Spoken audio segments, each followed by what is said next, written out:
Walker Luxury Vacation Rentals right here in Austin, Texas. As you can see, we're a little more casual in Austin, so if you wore your tennis shoes, good for you.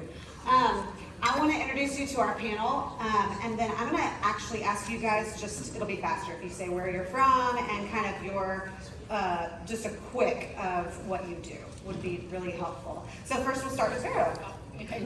Sorry, well, you're the closest. Yes, there you go. So hi everyone, my name is Veronica in English, Véronique in French.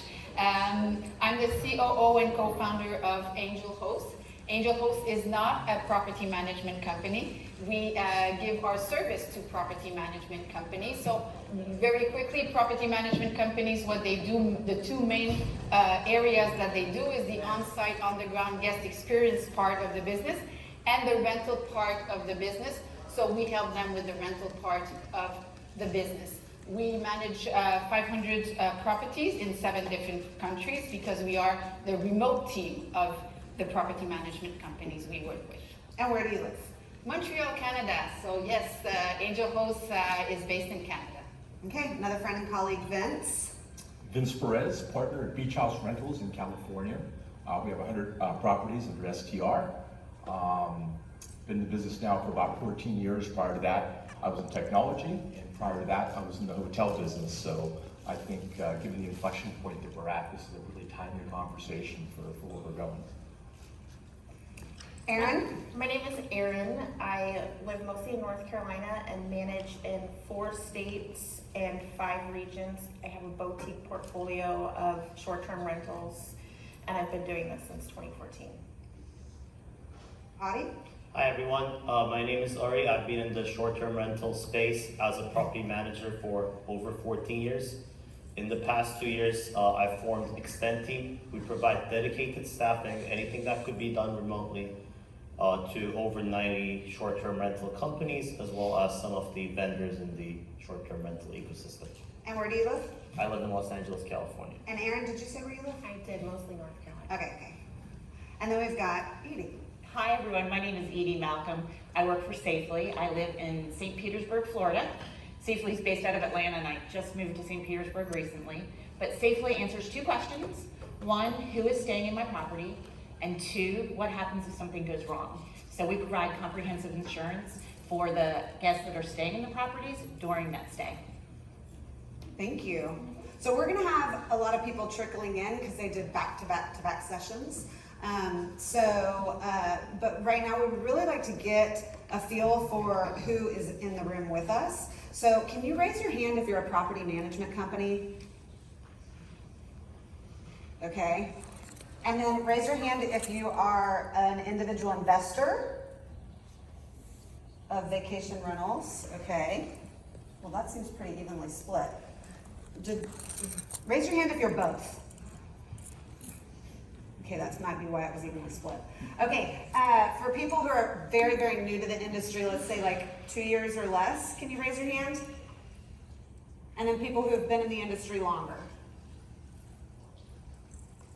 Okay, what other questions do we have for that? Maybe who's in short-term and who's in long-term rental? Okay. This is, Okay, so if you're long-term rentals, raise your hand. How do you define long-term? More than, we'll say more than a year. A year or longer is what we'll say. Maybe Do you let's wanna ask do- about hybrid, like how many people do 30 plus days with less than a year? Yeah, yeah, 30 plus days to less than a year, so mid-range. And then how many do short-term? And then there are several in here that I assume do both, yeah. That's typically the case. Sharon, I have one more question.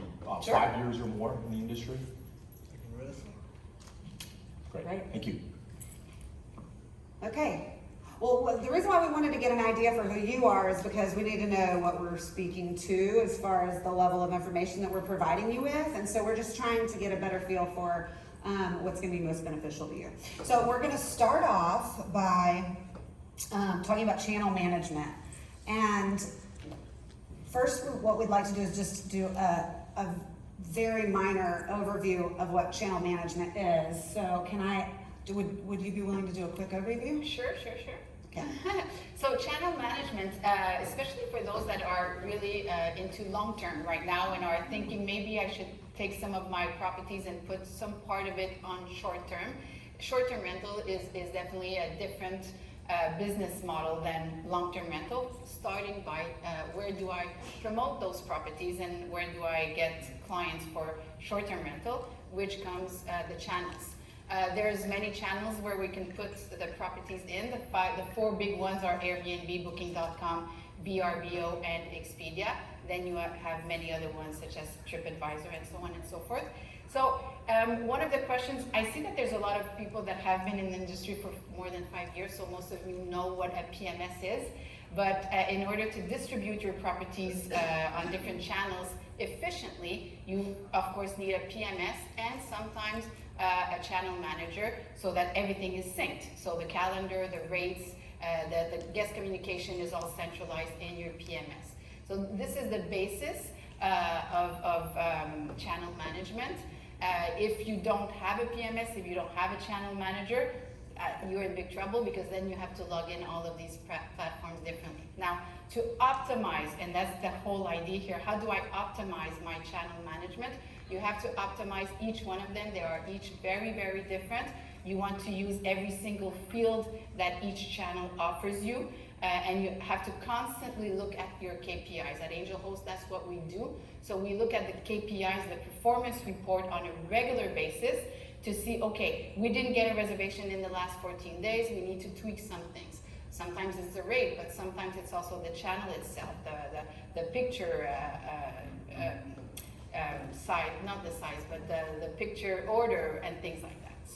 So let's talk about that just for a second since we're there. Yeah. So what are KPIs that anyone managing a short-term rental should be looking for when it comes to channel management?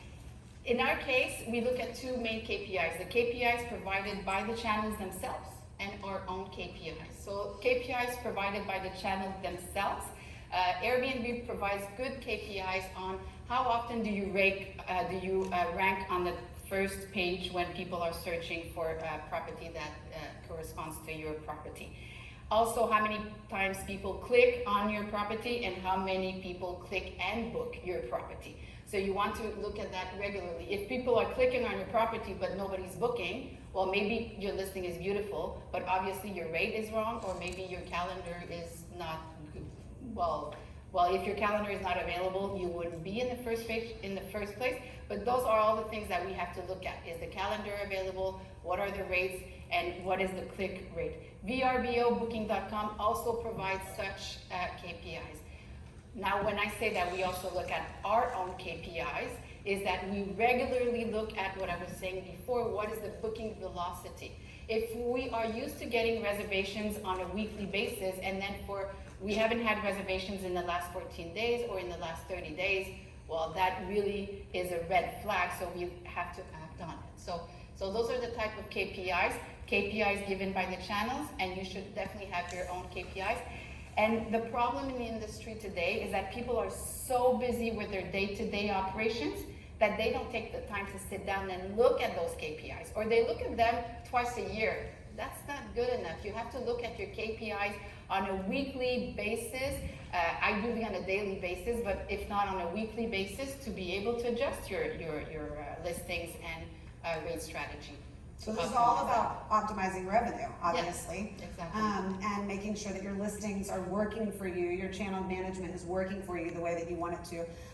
Vince, can you go in just a little bit about the importance based on locations as well as the importance of optimizing platforms, how to do that, and how to prevent double bookings? Sure. Well, I think from a KPI standpoint, I look at things a little bit differently. I look at it, I always measure it against the performance of our own brand at Beach House Rentals. I think that's an easy way to kind of keep things simple. I look at the channel components as where's the incremental value? What can I learn from that? Where can I make the best gains?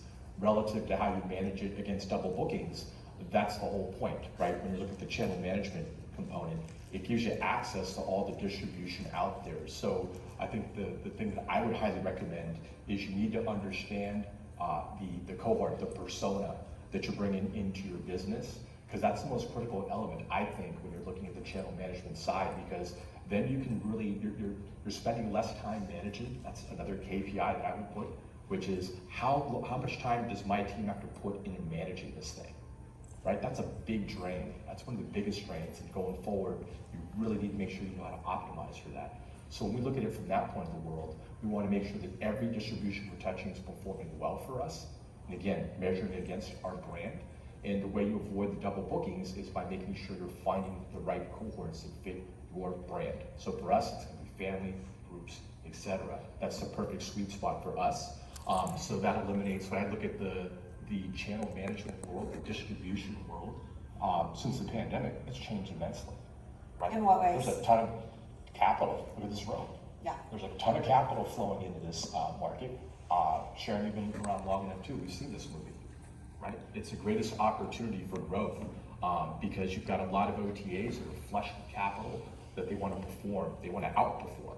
So when I look at that vast world, everyone talks about Airbnb, Verbo. I don't even look at that. So for us, in how we would use OTAs, I should have prefaced this conversation. We haven't used an OTA in over 7 years. We use it sporadically. So keep in mind, Vince is an outlier in Yes. that regard. He's what we call a unicorn in the vacation rental management industry, of someone who does not utilize Yeah. all the different advertising platforms for his properties because he's not, frankly, he just doesn't need to anymore. So he has put in place There's policies. a caveat to that. Yeah. Going forward, we are going to use them, and that's why, because of the opportunity. So we'll be working with a channel manager that's here today, in fact, because that's when we see the incremental opportunities, and that's the biggest difference. Look at the channel management side, is you can either make it incremental to your business, and if you don't, it's going to be detrimental to your business, especially if anyone in here is focused on building your brand. That's really critically important. So the way we use the channel management side is because we're, 85% of our business is basically repeat business that's coming in. So we can leverage the yield management components that a channel brings. And that does a couple of things. It allows you to make sure that they're working hard for every booking they bring to you. And then again, when I look at the distribution side of the partners I'm going to pick, I'm looking for someone that's semi-transparent. There is no transparency in this industry now, right? So any of you use Airbnb and Verbo, you know what the deal is when you see the mediated addresses, where there's folks in the distribution channel that are disclosing emails up front, right? Those are tremendous opportunities to build your database. And the one thing we know at Beach House Rentals, if I get any type of bookings from any OTA within a 108-mile radius of Beach House Rentals, they will never go back, right? And build your business from there. So the channels, They will never go back to what? they'll never go back to the OTA side. Because And you're book gonna right. take We're gonna take captive of the We client, always of the make sure when they guest. check in, we tell them how much money they could have saved by booking direct. Yeah. And then the back of the card, we give them the address to the customer support numbers all the way in Airbnb. Yeah. So for those of you who aren't in the vacation rental management industry, what Vince is saying is we want the OTAs, the online travel agents, HomeAway, sorry, not HomeAway, they don't even exist anymore. Yeah. Verbo, Airbnb, companies like that to be the supplement, not the meal. And as you said, that's good when you've been in the business for as many years as you have. For people that are, let's say, having long-term rentals and they're thinking of taking some part of their portfolio to move them to short-term rental, well, you don't have the background, you don't have the repeat guests or anything, and you have to start somewhere, so you definitely need the OTAs. And it's the also, big guys, it's yeah. also heavily dependent on your market. Absolutely. Some markets can get away with that and some markets can't. I'm here in Austin, and more urban markets will tend to have to rely more heavily, not completely rely on, but rely more heavily on the OTAs. I just want to make one point too, crystal clear. I am very much pro OTA. They've done incredible things for the industry and our ecosystem. All I advocate for is that you want to find a way to use them incrementally and drive value to your business. So for those of you that are transitioning from a long-term to an STR, again, use as many points of distribution as you can, but also stay focused on your brand, because at some point you got to get to profitability. If you're wondering what happens if you don't get to profitability, we just saw that through the pandemic. Those that weren't operationally sound are no longer here, they got acquired or what have you. So just keep that in mind. And I just want to add to this, don't be one OTA dependent. Because even though you say, oh, I'm filling up my calendar only with Airbnb or only with VRBO, we would suggest let's not go with 20 OTAs or 20 different channels, because then you're cannibalizing yourself. So you want to be on, we go on the 4 big ones. These big ones spend thousands and thousands and thousands of dollars in marketing. So don't overkill it, but also don't depend on only one OTA. And if I may add, I think it's important to remember that if your guests are booking through an OTA, they're ultimately the OTA's customer and not yours. And so there's your opportunity to capture an email address and turn them into your direct customer. So I don't know if any of you were affected by Airbnb's reorganization of their homepage in the search. And because I'm in 4 different states, I saw it affect me differently. So Fort Lauderdale, my units there suddenly went Airbnb broke, right? So Booking.com came in and helped, but it's just a big reminder for all of us. If they're coming from an OTA, they're not your customer. So how do you figure out how to get in front of your customer first? I guess like building trust with the direct booked customer is also essential, right? A lot of people book through these OTAs because they trust the OTA. They know that Airbnb would refund them. They think that. They think that. So it's important to provide a good refund policies and take care of your direct booked customers and not treat them as like second tier customers, so that people would continue to book direct rather than utilizing OTAs. Yeah. Okay. Moving into the next section will be the booking process, and let's talk about those people that are booking and when they're coming in. Erin, will you just go into a little bit about the basics of making your listing stand out? Yeah, sure. So, I mean, gosh, everybody knows, I think, photos are absolutely crucial. So great professional photographs that are colorful and bright, you know, some detail shots mixed in, and then I think having really lengthy descriptions that describe the guest experience. So what should people expect when they're gonna come into your home? What's it gonna be like to be there? Because at the end of the day, the reason I think that people are choosing short-term rentals over hotels is they're looking for an experience. So there's your opportunity right from the start in your listing description. Tell them about the experience that you're gonna have. And then take the opportunity, as you said earlier, make sure that you've really filled out your listings. And then I think it comes down to also amenities. So, you know, I try to take an incremental approach. I have a background in startups. And so I know I'm not gonna get everything right all at once, but if somebody writes into me and says like, hey, do you have a blender here? And we don't already have that stocked, I'm like, no, but I'll have that delivered to you within 2 hours. And then we add that blender. So I think those are things that you can do to stand out from the beginning. And then if you've delivered on what your promises are, you're gonna get those good reviews, and that's the next step. And I would add to that that branding is really important at that booking stage, regardless of how they are finding you. If they're finding you on Airbnb or Vrbo, your brand still has to build trust from that first step. So while it's different on the different OTAs at how you do this, so there are different strategies depending on where you're marketing your properties, but the idea is that they feel and know from the beginning that Walker Luxury Vacation Rentals is different from grandma who decided to put her house up on Vrbo because she's hoping it's going to make a little weekend money for her. She needs to know, they need to know that they're coming, nothing against grandma, she's probably pretty entrepreneurial and doing just fine as far as cash, right? But the people do need to know up front that they're going to get a professional and consistent experience from you, just like they would from any hotel who have spent, you know, billions of dollars on marketing their brands. You also need to be paying attention to your brand and making sure that along with the beautiful photos, the professional listing services, the complete listings, things like that, you're also making sure they're hearing about your company. And that's exactly what I wanted to say, but differently, that if you're gonna write yourself the listing, you may be good writers, just hire a professional editor to write your listing. Just hire a professional photographer to take the pictures, and just hire someone that only focuses on filling in all the fields of every OTA, because you might be creating your own. We all know that Booking.com has so many fields to fill in. If you're receiving phone calls because there's a flood in one of your house, you just stop. It's not going to be completely done. So you have to be people doing things the same way hotels do it, because guests do expect now things to be as professional as they would get it in a hotel, including the listing. And you know, the other thing that we do, the other thing that the best managers do, and even the best individuals who rent their own properties, is dynamic pricing. So another level of professionalism is making sure that just like hotels and airlines do, you're performing the same peaks and lows depending on market and what the market calls for at that specific time. So we didn't really have a name on this. Who wants to talk? Who wants to broach? Well, I just want to say supply and demand, and I have a question for you, Vince, actually.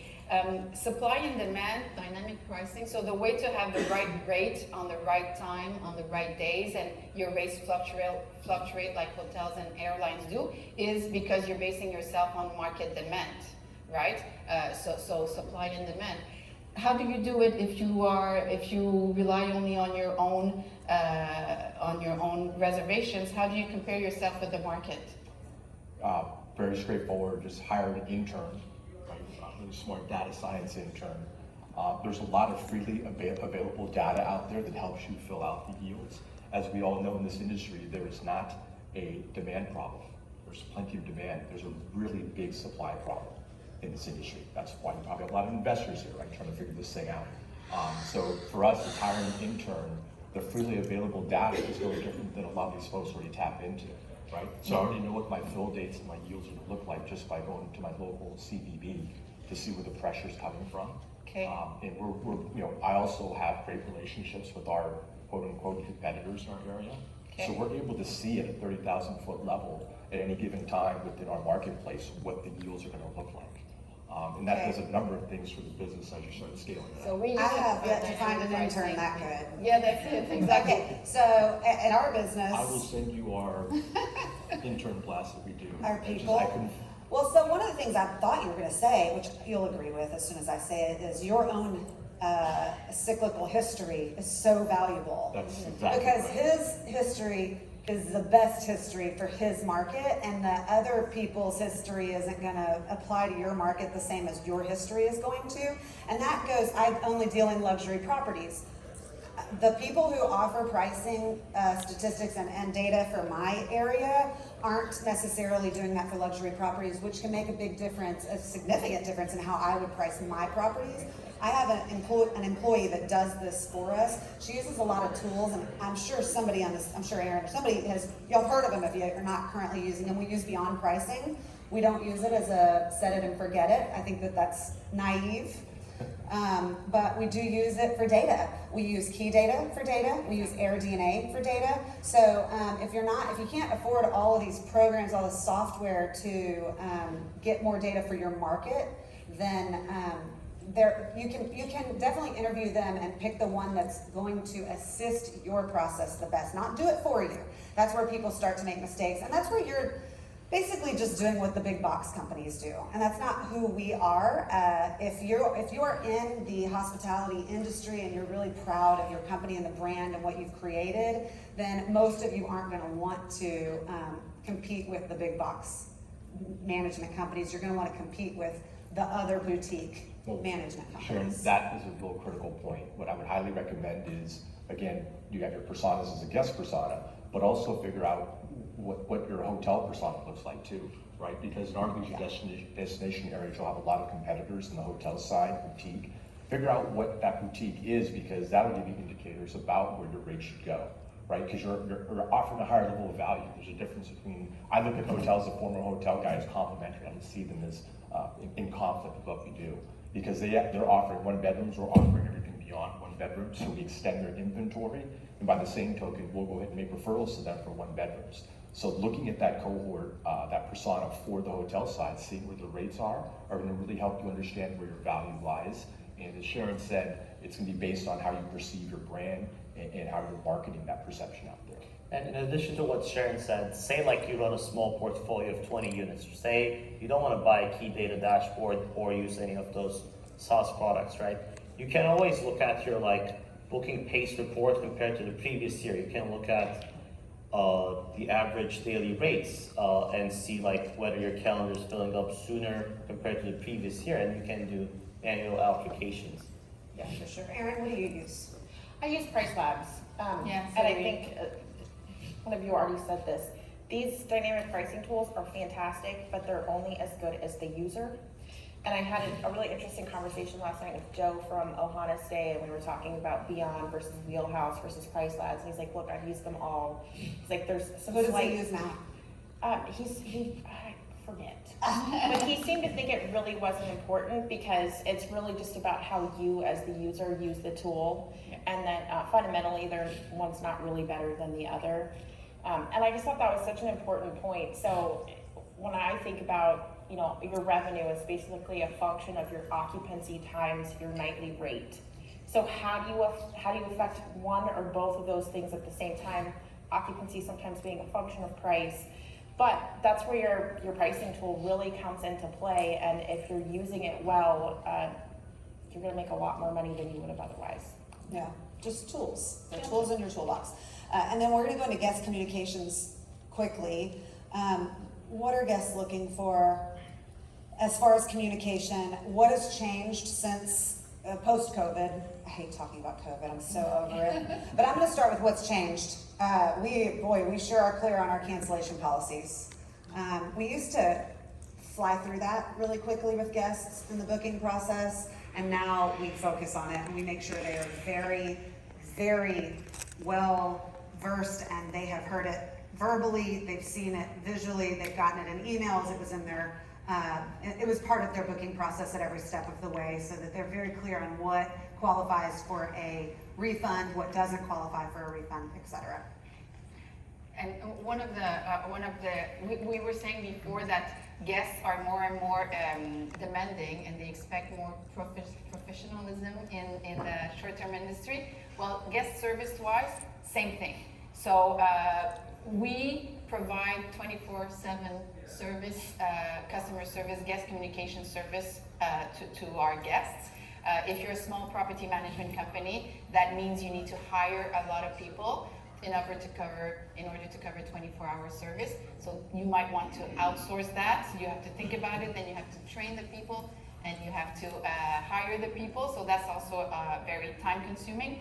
But we see that it is worth it. It is worth it to give 24/7 guest service attention, because people are browsing and trying to book at 11 o'clock at night, and they're asking a question to 4 different houses that they like. And then the first one that answers, do you accept pets, or how far are you from the beach? The first one that answers, they have their answer, boom, they book. So that's 2000, and that's a lesson from 2009, which is when I started in this business. Back in the That day, is the first one to respond gets the booking. Yeah. back in the day, I guess it was more about, hey, the property's available and you need to respond fast to get the booking, right? Nowadays, guests are more demanding than ever, and they require written communication, right? They want to ask questions through OTAs. If they're an in-house guest, they want to text you at 11 p.m. if their Wi-Fi is down, and if you get back to that issue at 8 a.m. in the morning, they're not happy. So I think it's essential to have someone who can act as a buffer, after hours. It will not only help your bookings, whether it's direct or through OTA, but also increase guest satisfaction and repeat bookings for sure. In the previous panel, I don't know who was here in the previous panel, but someone was saying your reviews can kill your listing, right? So it's good to have 24-hour service to get a booking, to secure a booking, but then again, you also have to continue giving that 24-hour service once the guest is there, because if they're not satisfied, they'll give you a bad review, and that kills your listing, and then you have to start all over again. So 24/7 service, we think, is part of the key for success. I don't know about your bookings, since you're mainly booking direct, but back in the day when I was running a property management company in California, we used to get a lot of phone calls, people asking about the questions about the property. Nowadays, it's mostly direct through email, direct websites. It's in written format as opposed to voice. Agreed. Do you also see that in your market? Well, we get a lot of the bookings directly to our site, but I gotta tell you, the phone is it. Really? That's your highest level of conversion. I know that if we They're get to the talking phone, to you. They Yeah. trust you. They have a lot of want you to be their questions. expert. there's the transparency component to that. So that's the biggest thing. When I look at, if I had someone that asks me what that advantage is, it's just that we're willing to talk to people. If the pandemic has taught us anything, that's it. Yeah, and if anybody wants to come back to this, we'll come back to this with questions. But I do want to get to the next section so that we don't miss it. And that's guest screening insurance. Edie's going to help us out on this. How do the best screeners do it? Pros and cons of insurance. Who needs it? Who doesn't? If you're going to screen your guests yourself, what do you need to consider? Things like Yeah, that. absolutely, great questions. Well, first of all, everybody needs insurance. What's gonna happen if somebody comes in your house? One of the things that's interesting is there was a lot of talk about branding. And people don't really correlate guest screening with branding. But it's very important because if you think about it, when you see an internet stranger comes to your site and is interested in booking a visit, who is this person? They've never been to any of your homes before. Who is it? So there's a couple ways it could be done. You might have grandma, and nothing against grandma, who says, well, you know, my son's on Facebook, let me check Facebook. And grandma says, ooh, that looks like a party person, I'm not gonna book that person because I have somebody else who looks like a really nice person. Well, you're giving discrepancies and you're not booking people in a fair manner. Other companies say, you know what, I'm gonna go ahead and I'm gonna contact the National Criminal Database. I'm gonna do sexual offender searches. I'm gonna do all this myself. Well, that could bring up a problem because you're adjudicating different people on different levels. So a good company that's gonna help you with screening will handle that for you. Tying that back into brand, if it comes to a point where a good company that's handling this for you and you adjudicate, say, you know what, this is somebody who has murdered somebody or has a problem, a good company will go ahead and notify that person and can cancel the reservation on your behalf if you chose to do it. If you are working with Airbnb, Vrbo, you're not going to be dinged for that cancellation because you have just cause. So another way that helps your brand is that's coming from the reputable and screening company, and you're not going to get hit with a bad review. Oh, I couldn't book with them. It's taking full responsibility. How other things about insurance, why you need it.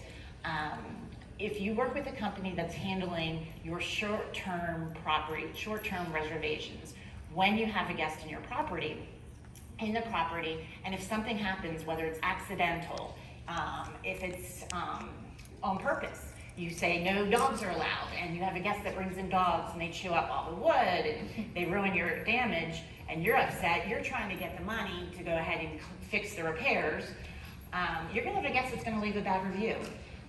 A good company that's handling your insurance is not going to reach out to the guest at all. They're going to try their best, to go ahead and take care of it, cover the damage, move on. You'll know not to use that guest again. They would also a good company will also have a bad guest list, and they would know who is a good guest and who's not. So that also helps your brand. Also helps you from having to collect a deposit. That if anything happens, it's covered and they're not going to go back and leave a bad review. Who here still takes refundable security deposits? Not anymore, huh? Okay, I'm so glad to see that. Yeah. Good job, guys. Good job. Okay, well, I think if anybody else has anything that they want to share quickly, then Yeah, just one quick note, like when I was running a property management company, like telling the prospective homeowners that we use a competitor of theirs, but it really helped us to gain that homeowner because they know that we're going through like a screening process. So if you're not doing it, I think it's a good way to increase your portfolio size. For a Absolutely. small manager. Yes, because a good company is going to be the primary insurance while that guest is in the home. So if anything happens, they're not going to be hit, to your point, they're not going to be hit with the hitting our own comprehensive commercial insurance. Good point. okay, so we really want to know what questions you have. That was a lot of information. We covered a lot in a very short period of time. Does anybody have any questions? Oh. They're here. Oh, this is genius. Okay, how to find vendors for 24-hour service providers. Any ideas on that? I was going to ask when you all were talking about that, whether anybody uses AI technology or anything like that on websites.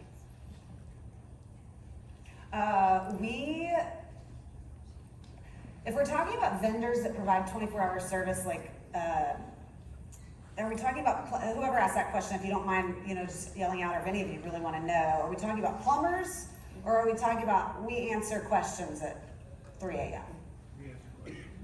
Okay, so AI would probably be the fastest way to get that done. And you got to use it And then, yeah, Ari. We, I formed the Extend team as a need because I was a property manager, so we provide that service to 90+ short-term rental companies where we provide team members, but you can't always hire someone from overseas directly to do that as well, or you can hire someone who's willing to work the graveyard shift. And do your people come from overseas? We provide team members from overseas, Philippines and Mexico, Okay. and they speak better English than I do. I would say I don't know hired that. directly from the Philippines and Venezuela, but as a nod to your service, I tend to run through them pretty quickly, and I find it a difficult process. How do you to hire. train them? It's difficult. You record it the first time so that when you have to hire and train your second person, you've already got all of your trainings recorded and you're ready to go through it. Good idea. But I personally find it difficult, and I think that's what sets us apart, right? Like, we work with Kennedy Training Network, who does the Great. training for us. If y'all don't know that, We that's only Doug hire people Kennedy. with relative vacation rental or 5-star hospitality experience. We pay them like above average salaries, and we charge more, right? But we have super low churn rates. What we have done to be able to provide 24-hour 7 service, guest service, is that we also outsource in Mexico, but we hired them. So we hired them and now they fully work for us. And then we have clusters. So because we work in 7 different countries, we have clusters of people by region. So for example, we have a lot of properties in Orlando, so we have we have 5 employees that cover the Orlando area, and they work for us full time. So that's how we're able to provide the 24-hour service, by outsourcing first, training them, and then hiring them, and then they become part of our team. So the thing is all about scaling, the economies of scale. If you have a property management company that owns, and you manage 5 or 10 or 15 properties, well, maybe you don't want to hire 5 people to have 24-hour 7 service, but if you outsource this, you can have those type of clusters. A follow-up question? Answer, if that's okay. Emily Reed, with Vacation Rentals, we're based out of Fredericksburg, Texas, so our customer service team is actually based out of Honduras. But we hire them. They are Okay. a part of everything. So same thing as you do. Yes, part of everything we do, that training is what they go through, it has been phenomenal. So are they so I want to ask you guys, are they answering questions just about units? Are they answering questions via email, or is this all phone call stuff? Everything. We're like an answering service. I know Cozy does the same. Just like an in-house. And so this takes place of a traditional reservation agent. This is like a remote employee. You can look at it as that way, right? They would respond to OTA inquiries, phone calls, text messages. They would be on your Slack if you use Slack. The only difference is, rather than them sitting in your physical office in Austin, they're based in Honduras in Cozy's case. Okay, And I we're going guess to talk about more of that. one more thing, We which do is- have to move on. Sure. So we do have to move on. I want to hear what kind of refund policies people recommend.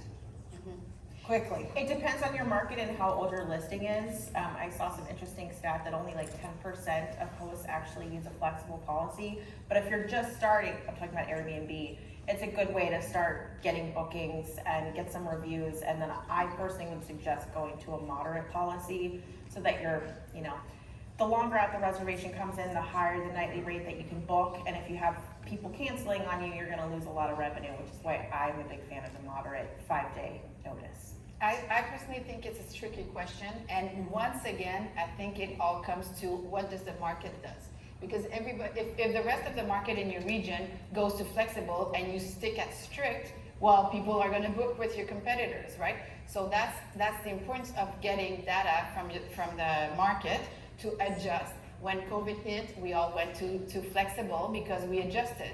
Then the reservations started picking up again. Then we felt comfortable by going strict again, right? So we have a So you very to- different story. Very different story. We've been strict, we've always been strict, we're staying strict, we're not changing from strict, and our owners love us. And we're luxury, And so. we are luxury, and we do very large homes, so that might be the difference, that might be the key difference. If I had 1 bedrooms here and there that I had to compete with hotels, I can guarantee you I would be more flexible. But it really worked well for us to stick to our policies for the most part throughout COVID and since. Well, Sharon's able to pull that off because of the strength of her brand. We don't offer a refund policy as well. It just comes down to how your brand is visualized in the marketplace, and you can do all kinds of, you do have the flexibility. It does depend. Okay, and I think that means we're done. But if you have any questions, we're all gonna stick around for maybe like 5 minutes, and we'll get back to you in a month or two. We have. Ah, so y'all are you still can somewhere. awake. Oh, that's right. You're still awake. I'm so glad to hear it. Thank you guys for coming. Please talk to us if you have any questions at all. And we're gonna take a quick photo. Yes.